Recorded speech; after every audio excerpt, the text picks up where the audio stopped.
ఈ నెల 23వ తేదీన ప్రభుత్వం Hyderabad industrial lands transformation HILT పాలసీపై జీవో నంబర్ 81ను జారీ చేసింది. అర్హత కలిగిన పరిశ్రమల యూనిట్ల నుంచి దరఖాస్తుల స్వీకరణ ప్రారంభించింది.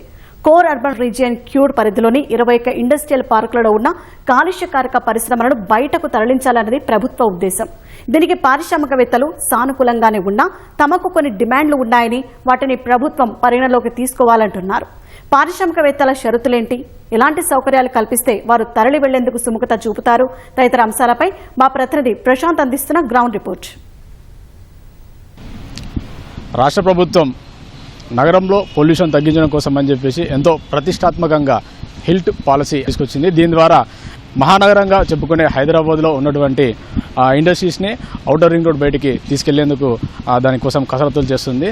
దానికి మేము సుముఖంగానే ఉన్నాము, కానీ మాకంటూ కొన్ని షరతులు ఉన్నాయి, అది కూడా ప్రభుత్వం నెరవేర్చాలని చెప్పేసి ఇక్కడ పారిశ్రామికవేత్తలు కోరుతున్న పరిస్థితి ఇక్కడ ఉంది. వారి డిమాండ్లు ఏంటి, ఎలాంటి ఆలోచనలు వాళ్ళకు ఉన్నాయి, వాళ్ళ తదుపరి నిర్ణయాలు ఏంటో వారి మాటలను తెలుసుకునే ప్రయత్నం చేద్దాం. ముఖ్యంగా హిల్ట్ పాలసీ ప్రభుత్వం తీసుకొచ్చింది, దానికి మీరు అనుకూలంగానే ఉన్నామని చెప్తా ఉన్నారు.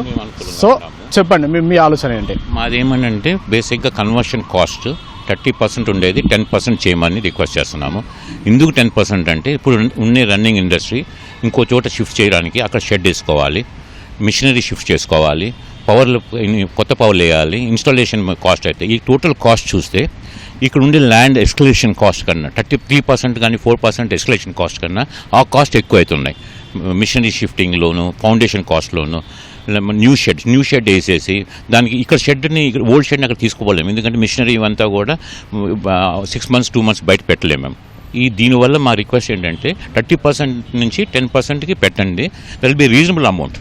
ఆ 10% కూడా ఇది బర్డన్ టు అస్. ఇప్పుడు ఉండే దానికన్నా 3 times 4 times పెరిగినా కూడా మేము still we can try to pay 10% cost. అది మేము మా రిక్వెస్ట్ చేస్తున్నాం, 10% కాస్ట్ పెట్టమని. హిల్ అప్లై చేసిన తర్వాత ఈ రోడ్లు కానీ, డ్రైనేజీ కానీ, వాటర్ సప్లై కానీ ఇవి మాకు సపోర్ట్ చేయవు. అవన్నీ ఇంప్లిమెంట్ టైం బాండింగ్ లోపల అన్నీ ఇంప్లిమెంట్ చేసి అందరికీ మనకు కావాల్సిన ఎమ్యూనిటీస్ అన్నీ ప్రొవైడ్ చేస్తేనే మేము కట్టిన దానికి వాల్యూ ఉంటుంది, లేకపోతే దానికి వాల్యూ ఉండదు అనమాట. అది మా అభిప్రాయం. పటాన్చేరు ఐలా నుండి అందరూ హిల్ట్కి సపోర్ట్ చేయడానికి పారిశ్రామికవేత్తలందరూ సుముఖంగా ఉన్నారు. అయితే ఏదైతే ఈ ఫీజు పే చేసిన వెంటనే జిహెచ్ఎంసీ నామ్స్ ప్రకారం మాకు ఆ ల్యాండ్కి పర్మిషన్స్ ఇమీడియట్లీ ఇచ్చేసేటట్టు ఉంటే అదే డెవలప్మెంట్ అవుతూ ఉంటుంది. ఇండస్ట్రీ ఇక్కడ నుండి అక్కడ షిఫ్ట్ చేసుకుంటూ ఉంటారు. ఇక్కడ పే చేయాల్సిన బ్యాంకు లోన్స్ ఇవన్నీ కూడా తొందరగా పే చేయడానికి మాకు ఈజీగా ఉంటుంది. మేము ఏదైతే పే చేసిన వెంటనే హెచ్ఎండిఏకి వెళ్ళిపోయి జిహెచ్ఎంసీ నామ్స్ ప్రకారం డెవలప్ చేసేయాలని. స్మాల్ అండ్ మైక్రో వాళ్లకు నియరెస్ట్ ఇప్పుడు పటాన్చెరు ఉంది, చేరియాలు కానీ, గుమ్మడిదాల కానీ, ఈ సరౌండింగ్స్ ఏ రూట్లో ఉన్న ఇండస్ట్రీకి ఏ రూట్లో ఉన్న వాటికి వాళ్ళకి అట్లా ఇస్తే బాగుంటుంది. ఇప్పుడు ఇక్కడ వాళ్ళని తీసుకుపోయి ఎక్కడనో ఇస్తాము, లేదంటే దగ్గర ఉన్న వాళ్ళను. ఇప్పుడు గుమ్మడిదాల ఉన్నది phase 1 అప్లై ఎప్పుడో కంప్లీట్ అయిందని చెప్తున్నారు.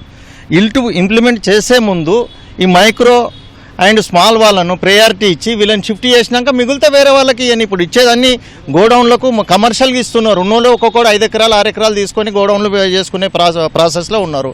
ఇండస్ట్రియలిస్టులు ఎవరికి ఇచ్చారు? ఇప్పుడు గుమ్మడిదాల phase 1 కంప్లీట్ అంటారు. మేము అడుగుతాం ఇప్పుడు దగ్గర ఇప్పుడు ఏ ఎస్టేట్కు ఇక్కడ కానీ చర్లపల్లి కానీ ఇటు సైడ్ ఉన్నది, దానికి నియరెస్ట్ రింగ్ రోడ్ కానుకొని ఉన్నది, దానికి ప్రయారిటీ ఇస్తే వాళ్ళు షిఫ్ట్ అవ్వడానికి కన్వీనియంట్గా ఉంటుందని నా అభిప్రాయం. ప్రెజెంట్ ఇప్పుడు మేము చెప్పేది ఏంటంటే SRO రేట్లు ఎగ్జిస్టింగ్ని గవర్నమెంట్ పెంచే ఆలోచనలో ఉంది. అది పెంచకుండా సేమ్ ఇట్లాగే ఇంకొక 5 సంవత్సరాలు కంటిన్యూ చేస్తే ఎక్కువ మంది దీన్ని ఉపయోగించుకుని ఎక్కువ మందికి ఇది బర్డెన్ కాకుండా ఉంటుందని మా ప్రభుత్వానికి మేము కోరుతున్నాం.